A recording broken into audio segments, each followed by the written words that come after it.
lulutuin po natin ngayon, ang tawag dito, potato galette. Konkai no doga wa, jagaretto mo tsukurimasu. So, umpisahan na natin. Hugasan muna natin to.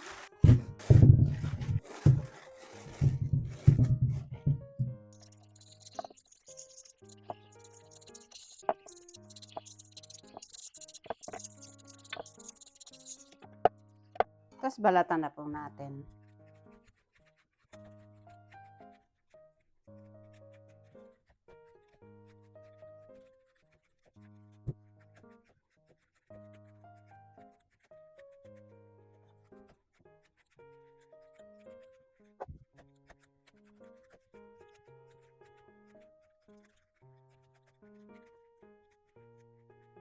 Sira pa siya.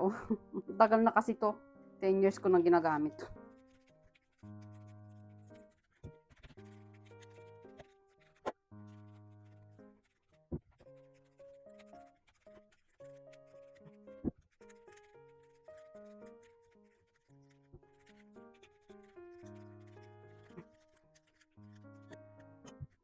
Hugasan na natin. Lagyan natin dito. Tapping na natin to.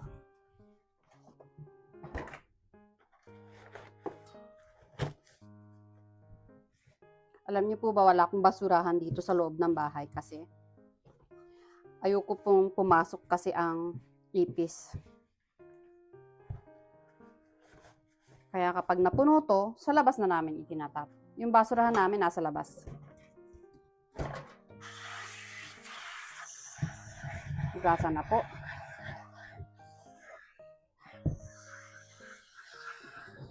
Pag may napapansin kayong mga natira, yan, ganyan, tanggalin natin.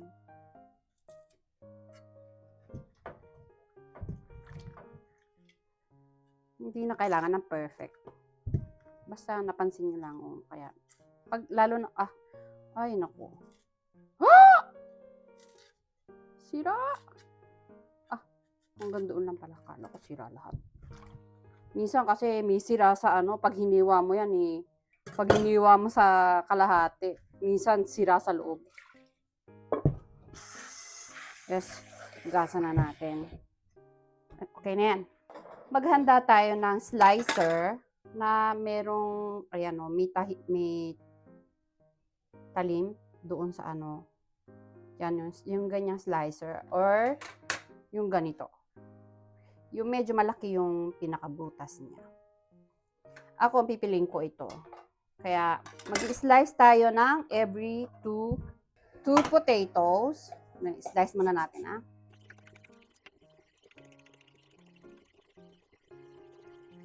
Ako minsan dito sa slicer ako nasasaktan pagkakaroon ng injury kaysa sa kutsilyo.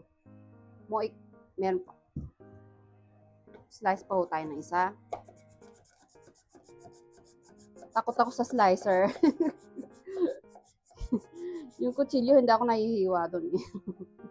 Sanay na ako sa slicer ako na sasaktan. Gawin natin 3, parang maunti. Parang maunti yung 2 patatas lang.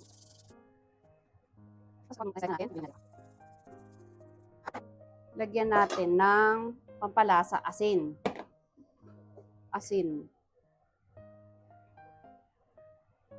Palasa lang, konti lang yan. Tapos, lagyan natin ng all-purpose flour. 1 tablespoon. Pampadikit lang yan. Pero hindi yan ang main. Ang main natin ay ito, yung pizza cheese. Yung for pizza or melted cheese. Tapos, lagyan natin yan. Damihan natin. Tapos, mga 3 tablespoon ng cheese. Mas maraming cheese, mas masarap. Tapos, lagyan natin ng parsley. Pangkulay lang naman yan. Kahit wala na yan. Yung iba, nilalagyan nila ng garlic, pero ako ayoko. Kasi, kabaho sa bunganga kasi. Ayoko ngayon. skip muna tayo sa sa bad breath Tapos, painitin muna natin ang ating hawali. Kung pwede, kung meron kayong olive oil kasi ang masarap. Kahit wala na, mantika na lang din. Or margarine. Lagyan ng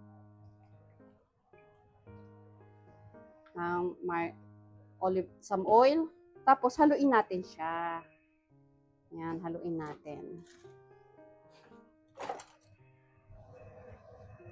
Mas maganda kung non-stick na spatula. Haluin natin siya.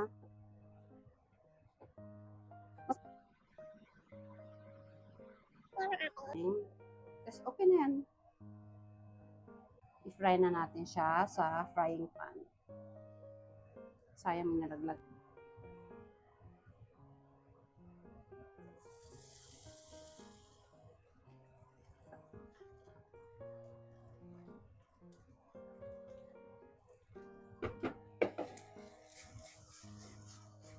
Tapos, ayan.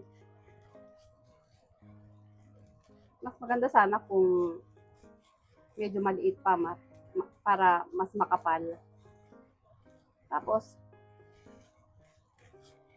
maging golden brown yung nasa baba niya. Habang pinafry natin siya, gawa ulit tayo ng panibago.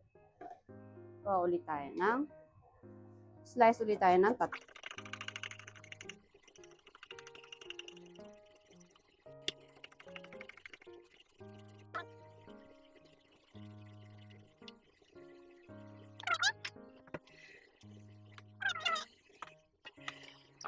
Lagyan natin ng harina. 1 tablespoon of flour. Dali lang. Ito, baligtarin na natin siya. Parang okay na siya. Try ko, tingnan ko. Wow! Hindi ako magaling magbaligtad kasi, kaya lalagay ko muna siya dito. And then, yawa. Moit kayo na.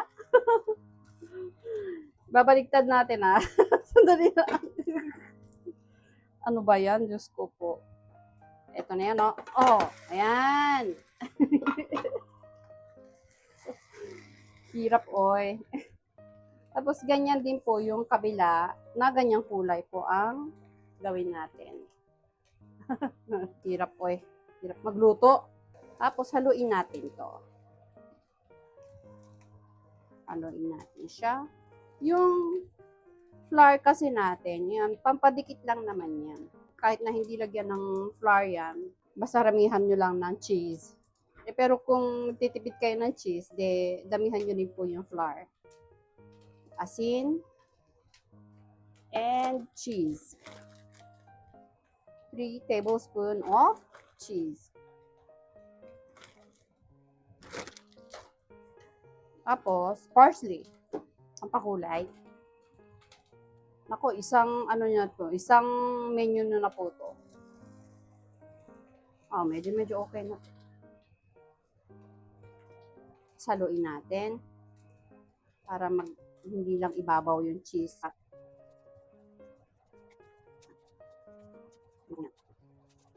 Tingnan natin kung luto na siya. Okay na siya. Wow. Just lagay na natin siya dito. Okay. Tapos, gawa ulit tayo ng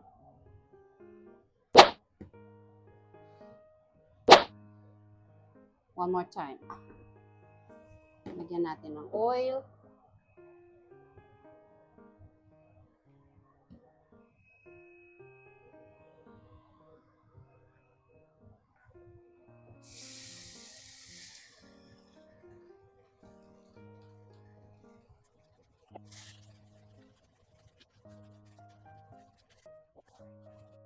Wow, okay na yan. Try natin dito.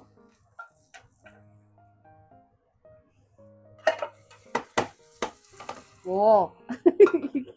Hindi ako yung professional na babaliktad ng ganun. Hindi ako, mahirap yon. Pwede na yata siya. Wow! Medyo 1 minute pa. Kasi delikado pag hilaw pa yung potato. Sasakitan siya. Try natin ulit.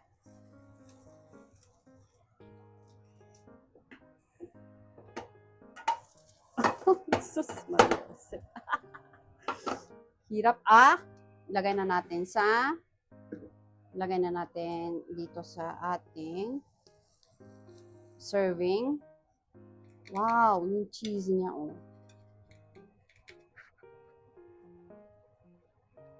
Alam niyo po, no? Parang tutulo na laway. Sarap kasi nito.